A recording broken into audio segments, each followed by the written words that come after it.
Alrighty, good evening, YouTube. This is Hajim Zero here, back with another quick movie review. Um, I wouldn't necessarily say, well, this is me being more realer with the reviews as of now. I wouldn't say this is one of my favorite horror movies. It's kind of like meh. I give them credit. Something was telling me when they came up with this idea. A little bit of it came from, of course, what the director said about having real rage and how people would like to have a freebie. I know I can relate to that working in retail, but I don't want to kill anyone. I'll just, oh, look, and it's lowering. Um, Pretty much, I wouldn't want to kill anyone. Uh, Working in retail or the other jobs I had, I just want to, openly curse them out and get away with it. That'll be satisfying for me.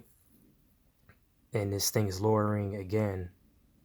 Don't be freaked out, guys. It's just the stand I have, and it looked like it's getting weak.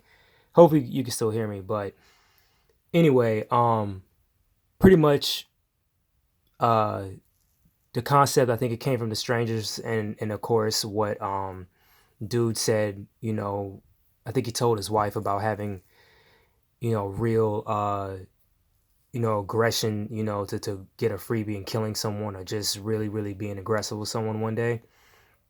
So anyway, this movie is The Purge. I can't remember what year it came out of. It's kind of funny how they immediately made this into a franchise, and I think a lot of people are really mad about it. Mainly because it is an interesting concept, especially it does indirectly deal with politics. If you see all three movies in a television series, they do deal with politics. I've seen the second one. I haven't seen the third one or the fourth movie, but every single one of them had a really good, definite reason of why they were made within the story, the context of the story.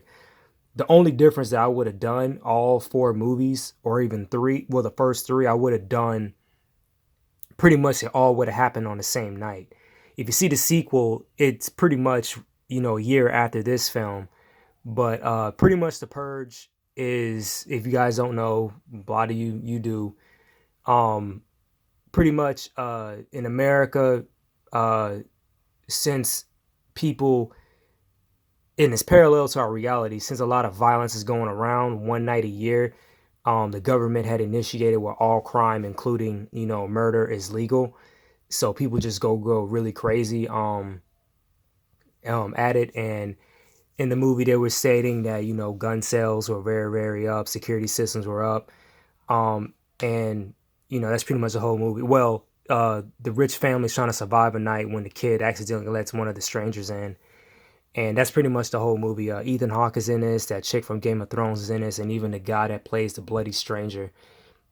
He's a known actor as well. But Ethan Hawke is pretty much one of the big names attached to it. Um, so really going deep into the politics with this, because it does, in my personal opinion, especially now, it does have a lot of relevance to what's going on. Um, Dealing heavy with politics, mainly. First, let me start off by saying, well, all three movies did. The first movie dealt with the rich upper class living and dealing with the purge. The second movie was dealing with the lower class, which is poor people, and the third movie was more political, because in that story, it was I think it was a Democratic senator who was trying to become president to get rid of the purge, and some people in the House didn't like that, and they wanted to take her out. It was kind of ironic. I think they had the election before the whole purge to get it, give it a chance, give them a chance to go ahead and kill her so she wouldn't pass the bill. But pretty much I could, in a way, and I think this movie came out before Trump was in office. I want to say this movie came out like Obama's last year in office. But with all the massive shootings going on, I think around when the second and third movie came out, it had a lot more credibility, especially with the political story. And also, well, both of them did, because if you really think about it, the lower class, they suffered the most, and it was a political move and within the story to really kill them off. If you really see these movies, it's only the rich and fortunate who are really safe if they want to purge themselves or if they want to go and hide. Now, with the poor, a lot of them who live in poverty, like you look at cities of Detroit and Chicago, some parts of here in the South. I think they said what was it, in Alabama and also Tulsa, Oklahoma. Oh, no, no, no, not Tulsa, Arizona, uh, Tucson. Those cities I just named are the highest in crime stricken. They said Chicago's had dropped, but in reality, I think if the purge will happen, all four of those cities, yeah, will be the hot spots where that shit goes at. Possibly also here in Atlanta, even though the crime, it really isn't that bad, but it's not, that great either. It's in between. They still catch a lot of these people who do these crimes, but it's kind of funny how they really put on the fact that everyone will go out and do murder. You really don't see people either raping or robbing or doing some kind of kidnapping, even though that indirectly does happen, I think, in the second movie. But if you really look at this movie, and even though they try to like not really say it, but if it was a realistic movie with with no repercussions from the media, they would have mentioned the NRA because, in my opinion, they are indirectly responsible, for most of these killings that be going on today in real life with the mass shooting. And I couldn't remember who said it on the news thing, but they were indirectly joking, saying that I bet you these two ways these mass shootings can stop. One, if they pass, the legislature of active, gun background checks, or they have the purge, but I don't know if that would satisfy them either. And, the good thing is that, I don't think it'll ever happen in this country. I know some big violent thing is coming awry again, but as far as like the purge, I don't think so. And then I was more thinking about the story. I was like, there's one way you can actually beat the purge if you just leave the country for like a good week, but you also have to be rich to do that, depending on where you are. Now, I would say people in California, or if they're living up north, they may have an advantage of going to Canada or Mexico. But I hear that Mexico, those border towns, are just as violent because the cartel control them. So unless you're living in the north, that's the only time you're really safe.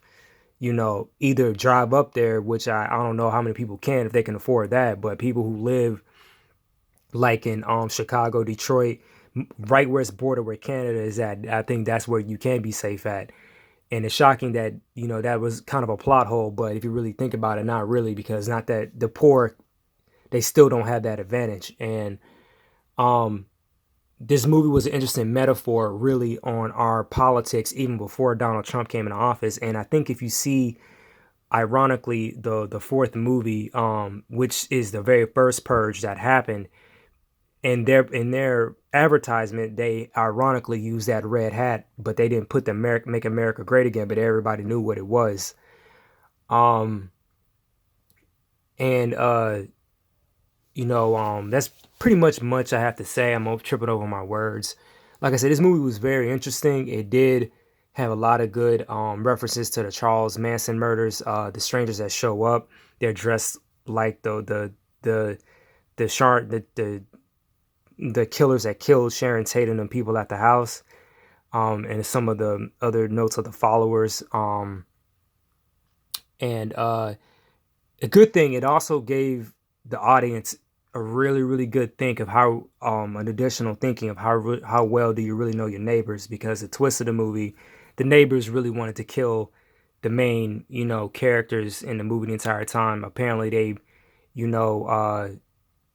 were making less money and they felt that jealous to go ahead and butcher their family because the main character was making a shit ton of money off of selling the security systems. And, he was pretty much an advocate, supporter of the purge, even though he didn't go out and kill himself. It was indirectly making him money. And that's why I mentioned the NRA. It's the same thing. They do believe, well, not really believe, they're advocates of the Second Amendment, but at the same time, if people are getting guns illegally and not buying it indirectly from gun manufacturers and people who support them in NRA, all of a sudden it's a big problem. And the root of all evil is really all about the money, even within this movie.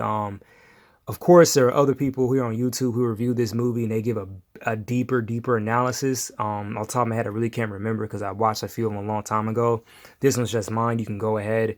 It's probably in your suggestion looking at this video, of like a good 25, minute deep analysis of, the Purge and the concepts and ideas, and poking out the flaws in the movie as well, but also the nasty reality.